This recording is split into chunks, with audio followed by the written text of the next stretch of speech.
In this morning's Woman's Doctor, preeclampsia is a pregnancy complication that can be harmful to both mom and baby. That condition can cause increased blood pressure, damage to the liver and kidneys, blood clots, and pulmonary edema.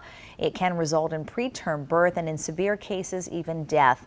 Mercy Medical Center Dr. Terry Hoffman says women who are more likely to develop preeclampsia are under the age of 16 or over 35. Other risk factors include high blood pressure, diabetes, or having preeclampsia in a previous pregnancy. And Dr. Hoffman is joining us now with some more information. Good morning. Thanks for joining us. Hello. Hi. Great to see you. I'm good. I'm good. So go ahead and tell us a little bit about some things that can help if you have preeclampsia or keep you from getting it in the first place. Well, there's not a lot that can keep you from getting it other than the baby aspirin. It's kind of one of those things that if you have a family history of it, if your mom or sister have had it, the risk factors are, like we talked before, first pregnancy, already have high blood pressure, diabetes, a twin pregnancy, being very young, being older. But the baby aspirin, because we think the process of preeclampsia starts when the sperm and the egg kind of burrows into the wall of the uterus. And it starts a process that then ends up with preeclampsia. And the baby aspirin helps prevent some of that inflammatory response and can mute that effect. So, you know, the thing with the baby aspirin is it prevents preterm preeclampsia, which is up to 37 weeks.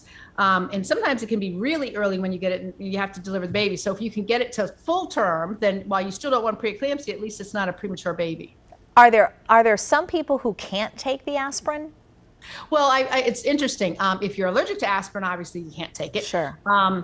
If some people have had like gastric bypass or gastric sleeves, they've been told by their physicians to be careful with aspirin, but that's generally full dose aspirin, and the baby aspirin is enteric coated. So I think that sometimes, depending on the situation, that's kind of something that could be worked around because it would be very helpful.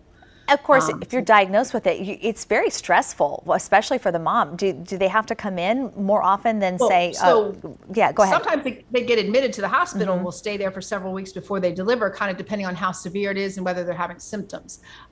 For a lot of people, there's a thing called gestational hypertension that precedes preeclampsia, and that's where your blood pressure's up, but you don't have any of the symptoms, your blood work is normal, so that can be managed as an outpatient, and the goal is kind of just to get people to 37 weeks, because again, then it's a full-term baby and you can avoid NICU time.